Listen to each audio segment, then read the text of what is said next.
Welcome to WEEM Weekly Interview 1, I guess. My name is Sam Duffer. I'm brand new to this, and I'm joined by I'm Mr. Brandon Tripp. I teach chemistry here.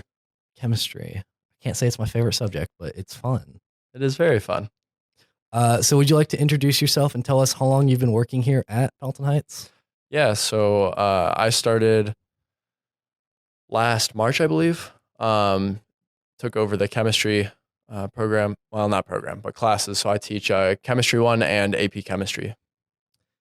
I'm not confident enough to take AP Chemistry, but you did have me for chemistry one semester. Or Yes, I did. I guess it was one quarter, not really a semester.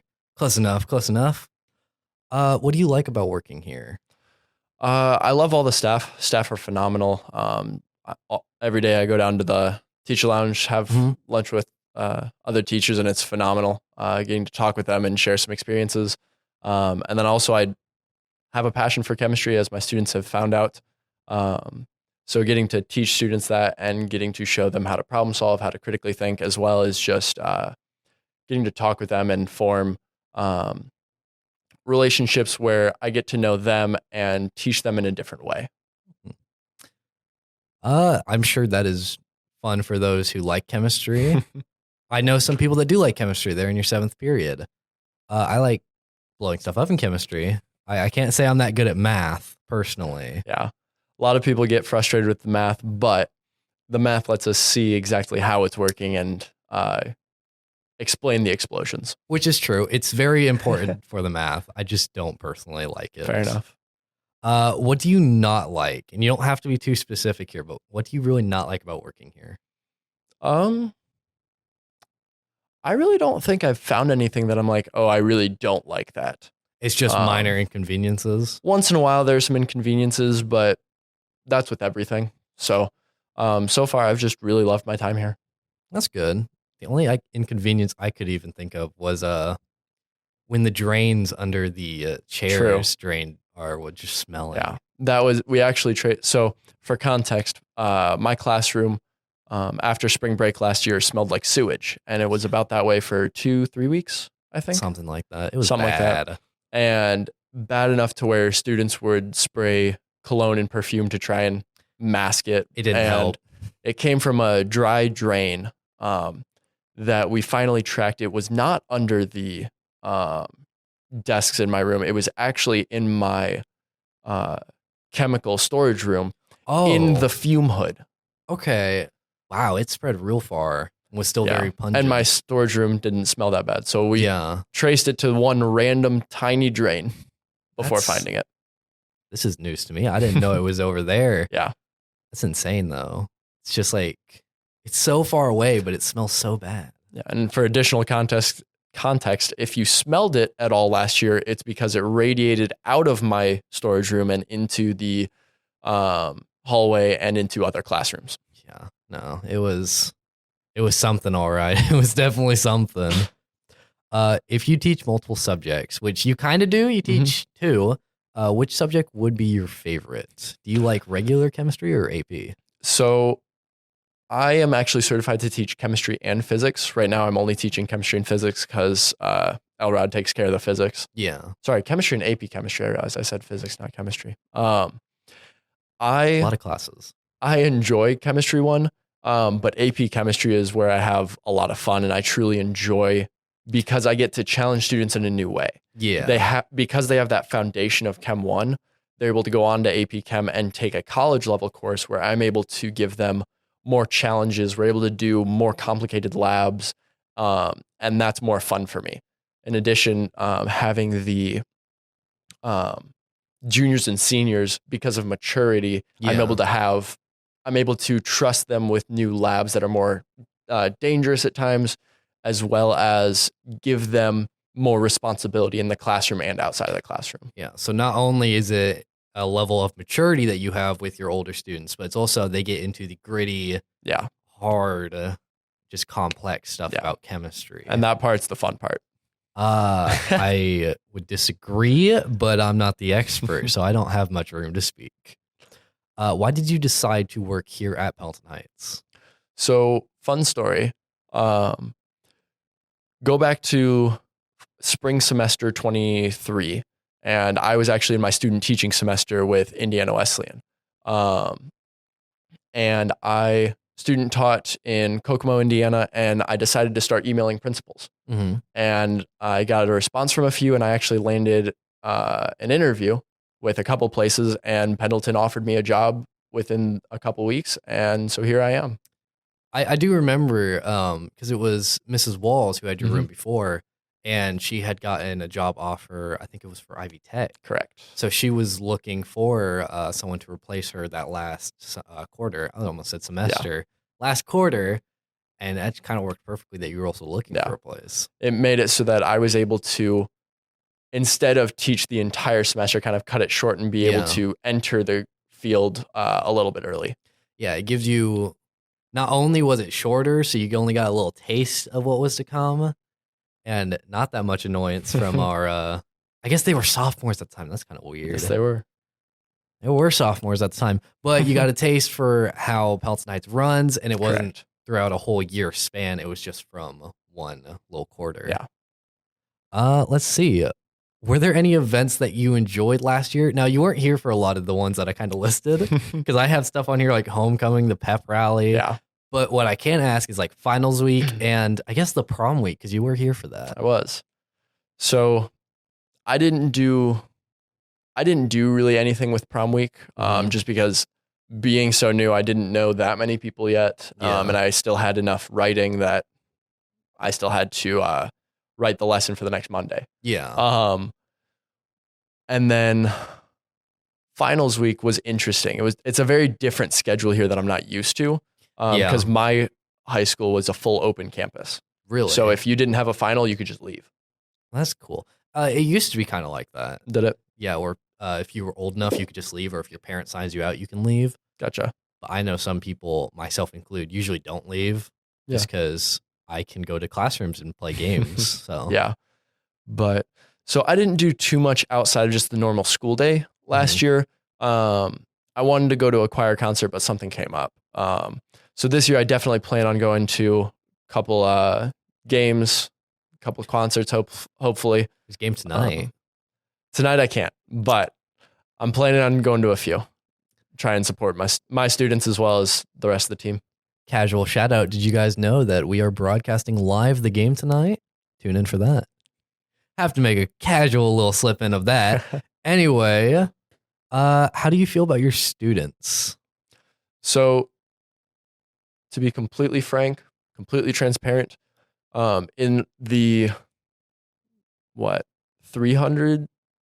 250 to 300 students I've had now in the last year, I have not had a student that I truly just disliked. All my students put forth good effort, even if it takes me prodding them at times. Yeah. And I don't really have any problems. Like no one's like, oh, this is awful. I'm just not going to put in any work and I'm going to purposely fail your course, or are belligerent towards me and trying to pick a fight with me. I haven't had that yet. That's good. You don't want the kids to try and fight with you. Yeah. And unfortunately, any dislikes was part B of that question. So you answered that before I even said it. Psychic. That's not part of physics now, is it? It is not. What fun facts did you learn about your students, or what did you pick up from them? What fun facts? Or it could just be like a trick on how to do something. So I don't think I have any like life hacks or tricks or anything for my students, but one thing that I do in my class is I love researching questions. I love weird science questions. So I encourage my students that whenever they have a weird wondering about science, they come and talk to me about it and we have a conversation. And if I don't know the answer, I go research it and then tell them the next day. So this year I've actually had a lot, to the point that I've started writing them on the board so I don't forget them. So I've had everything from the how much current can graphite carry to how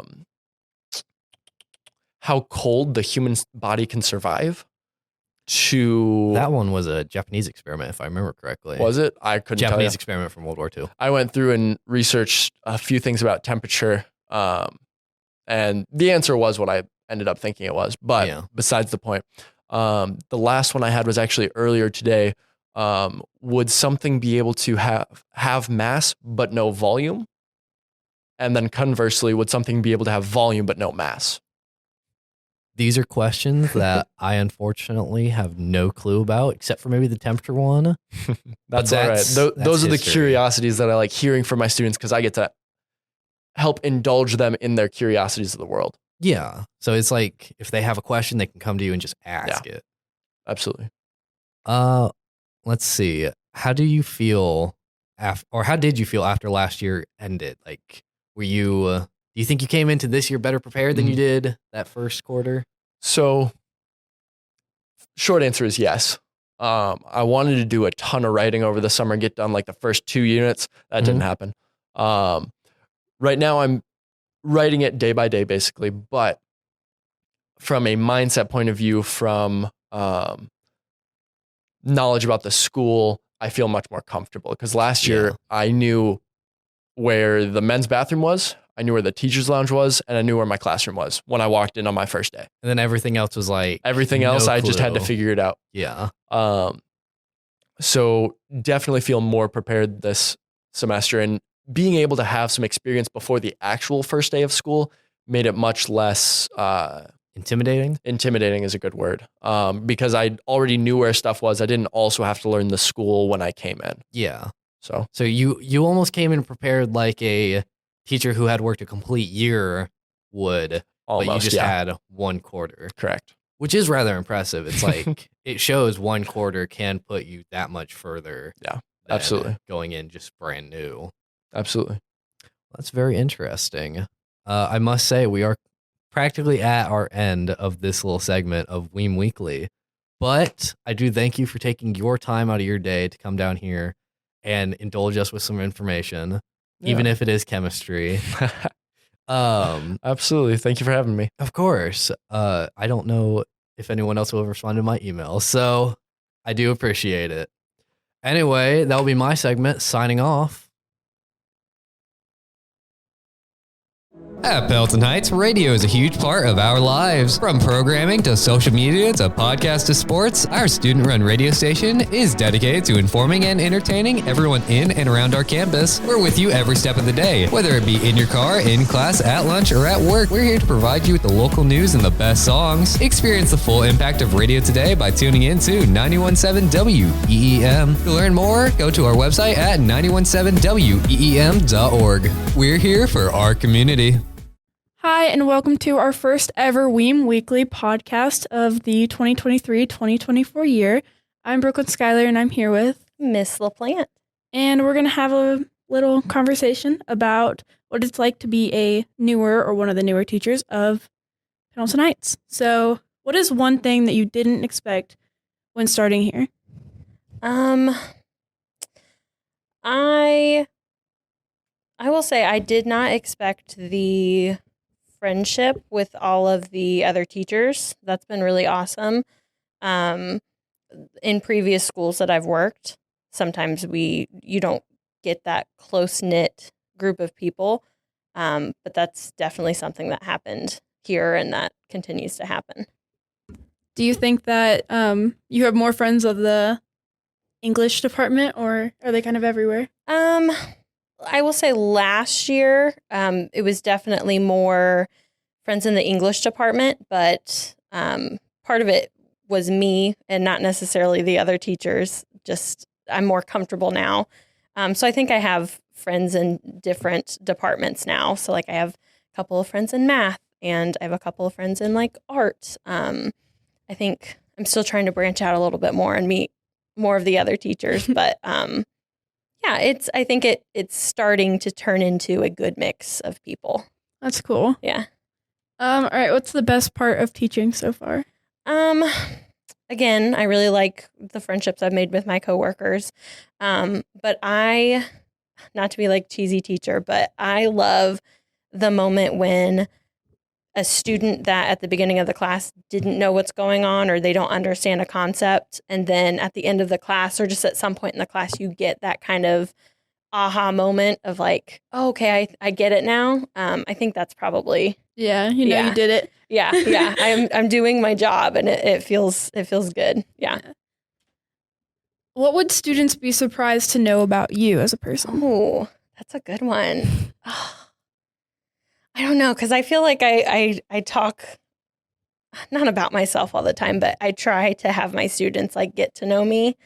I don't know what would be surprising. I go to a lot of concerts. That's something that Oh, wow. we didn't go this summer as many, but we try to get like the Ruoff like lawn passes. And we went to like 20 concerts a couple summers ago. So maybe that, like, I'll like stay out late and like go to concerts and Yeah, stuff. partying. Yeah. Yeah, maybe that. All right. What was one moment that you were like 100% interested in becoming a teacher? Like you knew that was what you wanted to be? So when I was in college, I actually was going to college for just a plain English degree. And I wanted to be an editor at like a magazine or just book publishing. And it was my junior year, and I knew that's what I wanted to do. And I got a job at the YMCA in the town where I went to college at. And I fell in love with the job. It was a summer camp. It was working with like kids around like 5th grade, 6th grade age. And I just fell in love. And I knew at the end of that summer, I called my advisor and I was like, I think I need to change majors. I think I need to do English teaching. And so that ended up adding on an extra year of school for me. So I went for 5 years, but it was worth it. But that was like, that summer was the moment I was like, okay, this is actually what I should be doing. Yeah, that's really cool. Would you when you were a student, did you consider yourself a good or a bad student? Behavior-wise, I was a good student. My dad actually worked at the school that I went to, and so anything Yeah, you had to be good. Yeah, it's actually worse for my younger siblings, especially my youngest, because my mom now works in the school district too. Wow. So family of teachers, so it was inevitable for me to become a teacher. So like behavior-wise, I think I was a good student. Academically, I was average. I think that actually might be what would surprise my students the most is that I didn't like try super hard in school. I liked to read. I'm an English teacher. I've always liked reading. But I was just kind of average, like A's and B's. I didn't have to try super hard, but I didn't get like A pluses or anything in school. Yeah. All right. And then what are some things that you're most excited for this year? Well, I am the yearbook advisor, so this is my second year doing that. I'm super excited to do another book. I'm also the student council sponsor, and this is like the first year we're able to kind of do it on our own. So I'm excited to do that, learn more about student council and be involved with like homecoming, that kind of stuff. But the yearbook is so much fun. So I think looked amazing this year. Thank you so much. We were very proud of it. It's a super fun process. You meet a lot of really cool kids like in that class, obviously, but then you also get to go out and meet students that you wouldn't normally meet in like a freshman English class, which is what I typically teach. Yeah. So yeah, yearbook that's my favorite part, I think. Yeah. What are some things that you do to like prep yourself for a year? Well, I always try to get in like the mindset, like just to be like mentally prepared. Like the week before, I always try to go to bed early and get up early and that kind of stuff. I also always try to have like a couple of days planned ahead when I start school. So like the first couple of days, I try to have planned a couple days before we start. Yeah, I try to balance both where I'm like work and life balance, that kind of stuff. But I definitely try to plan ahead as much as I can. Are you ever fully prepared for that first freshman class? No.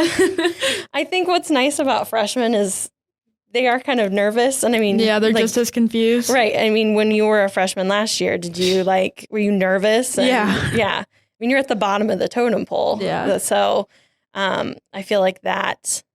The height that's so intimidating. Yeah. Everything about it. Yeah. Yeah. So that helps knowing that they're kind of nervous coming in, but I'm still always kind of like, all right, freshmen, let's go. Let's behave. Let's do what we're supposed to do. Yeah. All right. Are there any events that you're looking forward to? So like homecoming, prom. I'm looking forward to homecoming. That's in about a month. Student council. We have a lot of planning to do to make that happen. Yes. But yeah, I'm really looking forward to that. It was super fun last year to plan it, to be a part of it.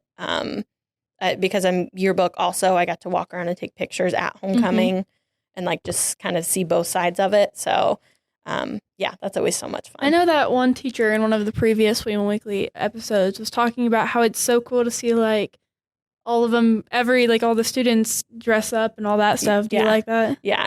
It's especially for homecoming because there's not, whereas like prom, there's like you have to dress up in like gowns. Yeah. Homecoming, it's not as much. So I feel like we get to kind of see like students' like sense of style in like a less casual way. Yeah. So that's always fun to like see like cute dresses that aren't like quite prom, but also aren't just like everyday dresses, whatever. So yeah, that's always fun. And then are there any clubs or things that you supervise? I know student council and yearbook. But Student council and yearbook is all that I'm in charge of right now. That's about all I think I can handle. That's a lot. Teachers that are doing like class sponsor and this club sponsor and also have like 3 prep classes. Like I feel like that's so hard.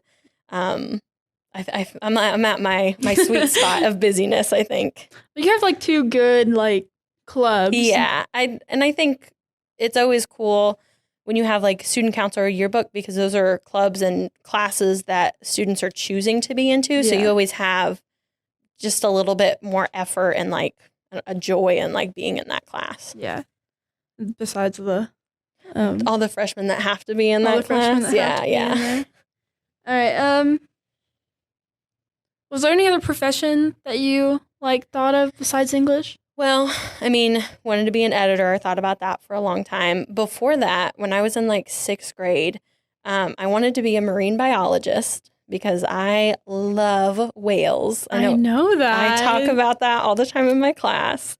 Humpback whales are my favorite. I got to see one in real life like 2 summers ago. So I wanted to be a marine biologist. And then I wanted to be a vet until I was like 17 for like a really long time. And I was like, I want to go to Purdue and I want to be a vet. But I don't have a science-based mind. Like, I just don't think I would have done well in like the science classes or like the math classes. And so that's why I was like, I don't think I can do that. And it's a lot of money to try to go be a vet and then not be a vet. So. Oh my, I remember the first time that I went in that classroom and it was all about whales and I'm terrified of the ocean. Are you really? I watched a documentary on dolphins and I learned that killer whales are dolphins. Yeah. And it just terrified me. I was like, I can't do it. Like I will tell you, killer whales are like on the bottom of whales for me. And like you're right. They kill penguins. They're so vicious. They're kind of, and they're scary. But yeah, and I think if I were ever like in the ocean and like a whale was there and I was like in the water, I'd probably have like a panic attack in the water. But I also would be like, this is once in a lifetime. I'm swimming with a whale. They're so cool to look at. Yeah. If you ever had a class pet, what would you get? I would get a guinea pig. A guinea pig? I love guinea pigs. When I was in 6th grade, again, all my memories come from 6th grade. My 6th grade teacher had a guinea pig, or maybe 2. There was 2 of them. One was named Honey Brown, like that was its name. And another one I cannot remember, but I ended up getting and having guinea pigs in high school because of that. So I would for sure a guinea pig. Love them. Awesome. Okay, what do you think? Do you think the year will be like easier than the last year, or do you think it's pretty? I think aspects will be easier. Like this is my 2nd year teaching freshmen, my English 9 class. This is my 2nd year doing the yearbook, so that's going to be a little bit easier. I have some more challenges, like I'm teaching 9 honors this year, which I wasn't teaching last year.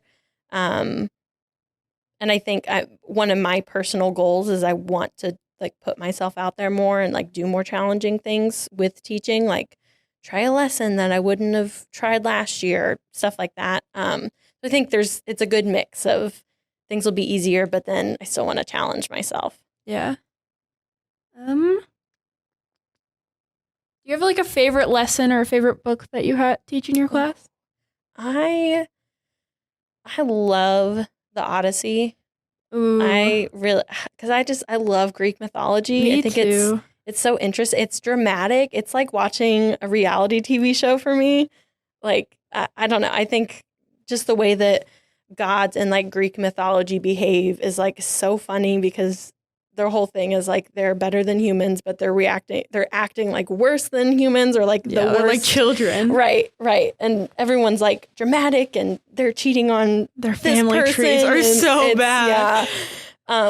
Yeah. The Odyssey is always my favorite. And I want to try to teach it in a way that's like interesting and like I want the kids to think of it like a reality show. Yeah, the Odyssey's I just love I it. love Greek mythology. I've been obsessed with it. And then when I got moved to Trout's class for the second semester, I was so sad because I saw your little thing on the board and I was like, I would have loved to go on about Greek all class. Yeah. But yeah, all right. For our last question, what are some things that students can look forward to going into your class? That's a good question. Well, I hope that they look forward to learning and like just learning new skills. And students ask all the time, like, when am I going to use this? When am I going to use this, like this grammar? And like, you're not, but you are. It's like, this just English is about teaching you skills that you're going to use every day. And they're more like personable skills, like being able to write to somebody and like communicate. It's like being able to communicate is kind of the big thing with English. Like that's kind of the purpose is like learning how to decipher what something says and problem solve and communicate with somebody else. So, but I think, I feel like they'll maybe look forward to like doing Romeo and Juliet. Always fun. That's always fun. It's always, you either love it or you hate it. Yeah. And that's kind of what I've learned with most things. But Romeo and Juliet, especially, like they either love it or they hate it. Yeah. And I think that especially with English, like math is where it's like, I can look this up online or I can calculate this. Yeah. But like an email, like that's so like far in the future, or even a text, you have to use grammar to talk to a boss or something. Right. Like it still applies. And I try to get that across. Like, I'm not somebody that is like, I'm not going to correct your grammar if you're like just talking to me. Yeah. That would be really weird. Right. It's the wrong, I think you said the wrong there. And I could just tell in your voice the way that you said that. The whole thing is just being able to communicate effectively. And if you saying like, I don't even know an example, but like, what up? Like it was spelled like W-U-T up. Like that's fine. You're communicating your point, like you're getting the point across. I think the skill that I want students to know from that though is that you have to know like when to say what up. Time and a place. Time and a place. There's ways that you talk to your friends and there's ways that you talk to your boss or like your coworkers or your parents or just like people that you have to be professional around. That's a skill that I really wish I got to get that in students a little better. Yeah, that's like the one thing. Yeah. I had to teach everybody one thing. Yep. Yeah. All right. Well, we are out of time. So we're going to end this podcast. Thank you for listening / watching if you did. So, bye. Bye. At Pendleton Heights, radio is a huge part of our lives. From programming to social media to podcast to sports, our student-run radio station is dedicated to informing and entertaining everyone in and around our campus. We're with you every step of the day. Whether it be in your car, in class, at lunch, or at work, we're here to provide you with the local news and the best songs. Experience the full impact of radio today by tuning in to 91.7 WEEM. To learn more, go to our website at 917weem.org. We're here for our community. Welcome back to WEEM Weekly. This is a bi-weekly podcast. I'm Ethan Lincoln. I'm here with Sean Watson, second-year teacher here at Pendleton Heights. So what made you want to stay here for another year?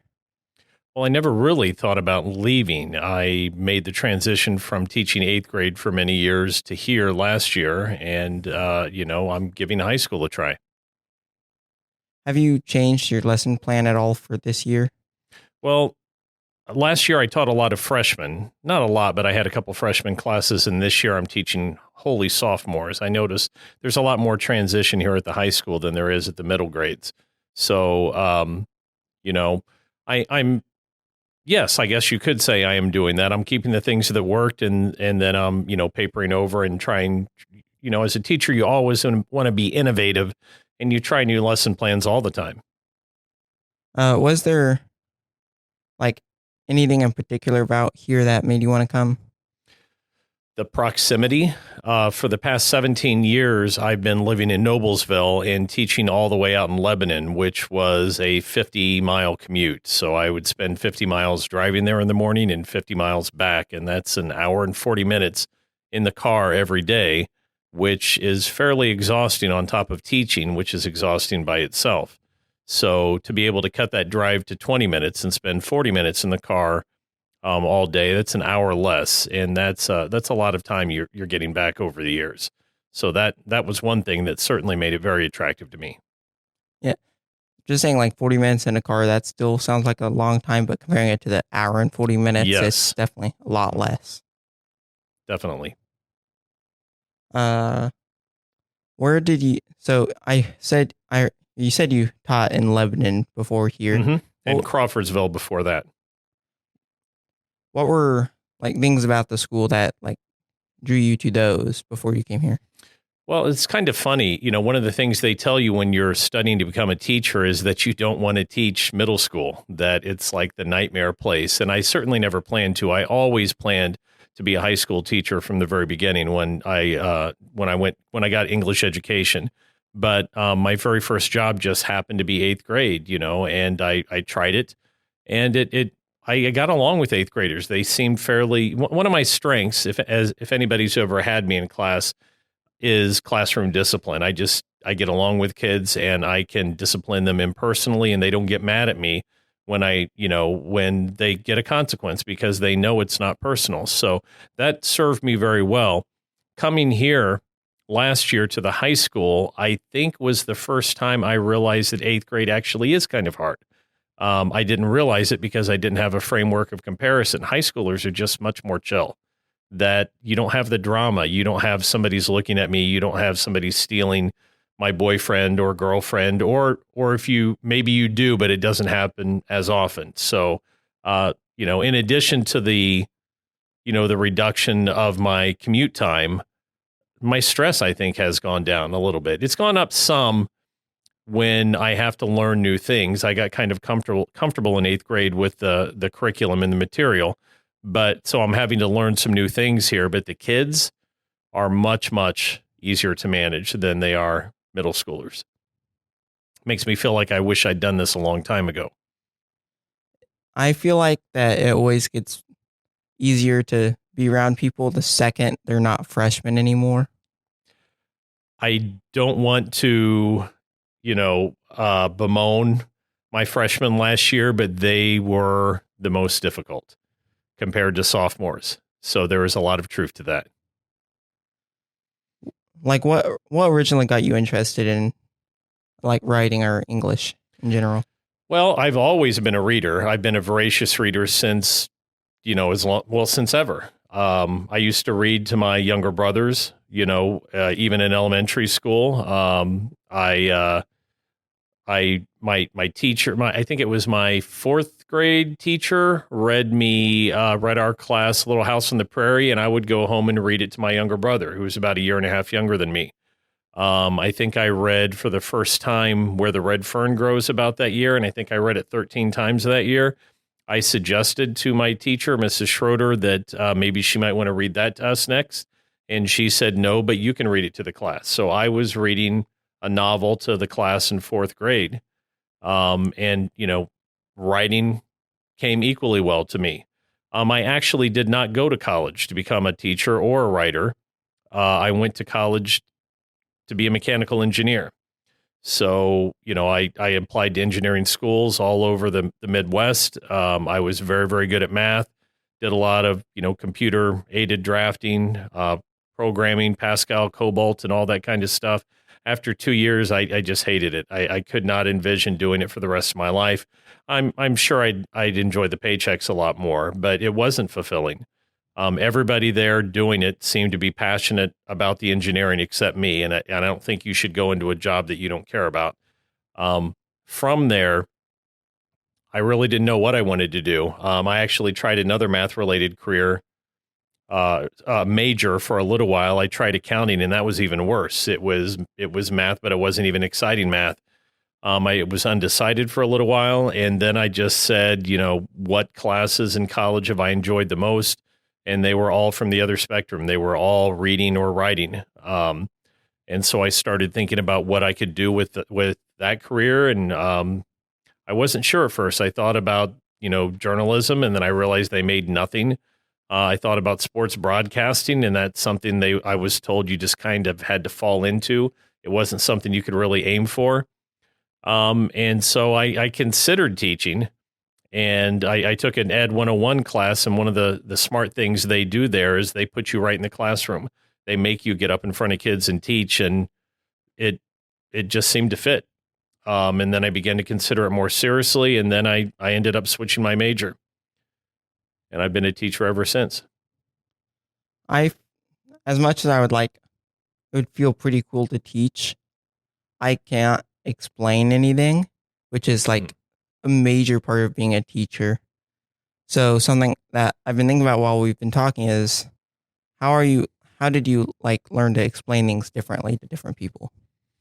I don't know. Maybe it came from having younger brothers. That never struck me as an impediment. I don't think explaining things, well, maybe that's not necessarily true. I guess you could say I feel like one of the ways in which I fell into teaching is that I never found school particularly challenging. And typically when that happens, you misbehave. And I tended to misbehave. I wasn't the best student in high school. It took me a while to grow up. And one advantage I think that gives me over the teachers that were probably, got straight A's like Mrs. Lawrence is that I can relate to the kids that are misbehaving. Mrs. Lawrence, I'm guessing, can nail everything. She's so smart and so disciplined, and I didn't have that discipline. So, perhaps one of the reasons I am patient with kids is because it seems only fair to me, because at one time I was probably the kid that was driving the teacher crazy. And if I'm not going to be a hypocrite. I can't yell at kids for things that I've done myself. So it makes it easier for me to help them understand why something's interesting or entertaining or possible and not too difficult to attempt. All right. So we've also, backtracking a little bit, we've kind of talked about how you went into a couple of math courses or math related jobs. Sure. If you had to teach something else that wasn't English, would it have been math? Probably not. Some parts of math appeal to me that, I don't think I wanted to get into that. It probably wouldn't be that interesting to explain, but I think the question you're really asking is if I could teach a different discipline, what would it be? It would probably be social studies. I had no appreciation for social studies when I was your age. I could care less, and that makes me probably have a lot in common with many of the kids we have here who are so detached from what's going on, even if it's in Maui or some of them may not know there's a hurricane hitting California. But when I got to college and started talking to people who actually knew things, my ignorance was evident to me, and that bothered me. I don't enjoy feeling dumb. I don't enjoy feeling like I know less than other people around me. And I had to do a lot of self-education after that. I had to pick up a lot of books. I read books from all sorts of subjects, and I still am. One of the paradoxes of learning and educating yourself is that the more you learn, the more ignorant you realize you are, the more you realize you don't know. So, I taught about the Holocaust for 20 years and you never fully understand it. I've read books by presidents. I went through a World War II phase. I probably read 30 books on World War II. I read Civil War books. I've read books about different countries. I bought the book She Said last week, which is about the Megan Twohey investigation of what's his name? The guy who sexually assaulted so many women in Hollywood. Epstein, I think. Might be getting his name wrong. I'm very tired after a long day of teaching, but I saw a movie about it, I think on Prime, at near the end of the summer or something, and their dedication, perseverance, and excellence in following this up for years while raising a baby just blew me away. And I wish I'd accomplished something as much as they did. So as soon as I finished the film, I went out and bought the book, and I'm going to read and find out how they did it. I've got other books, over other topics that I don't understand behind my desk as well.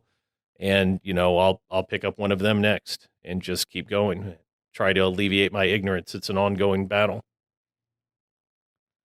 So we've gone over like a wide variety, like what you would have, other things you would have taught, why you got into teaching. But like, what's in general, like your style of teaching? How do you want to present what the students are needing to learn? I don't know. I feel like kids could answer that almost better than I could about what kind of teacher I am. But, as I mentioned, I'm very impersonal. I don't ever yell at kids. I usually like all my students. I might have one or two over the course of a year. I don't have much tolerance for cruelty or kids who are careless with the feelings of others. But other than that, I don't take much misbehavior personally. How can I? I misbehave myself. So I guess you could say I just talk to kids like adults. I give them their dignity. I show them my respect. When I discipline them, I don't make it personal, and I think they respect that. And then, kids would probably say I tell too many stories. I've been complimented on that, so maybe they don't mind. But maybe it's just a sign of me getting old that I can usually find an anecdote that relates to a problem they're seeing, and I'll tell them, and they can usually get why I'm telling that story and why maybe I know what I'm talking about. Not always, but sometimes. All right. Well, I'm going to think that's all I have for you. Okay. Do you have anything else you want to add? I don't think so. I'm very happy to be here at Pendleton and looking forward to many more years. All right. Well, thank you for joining me. That was WEEM Weekly. Keep listening for more.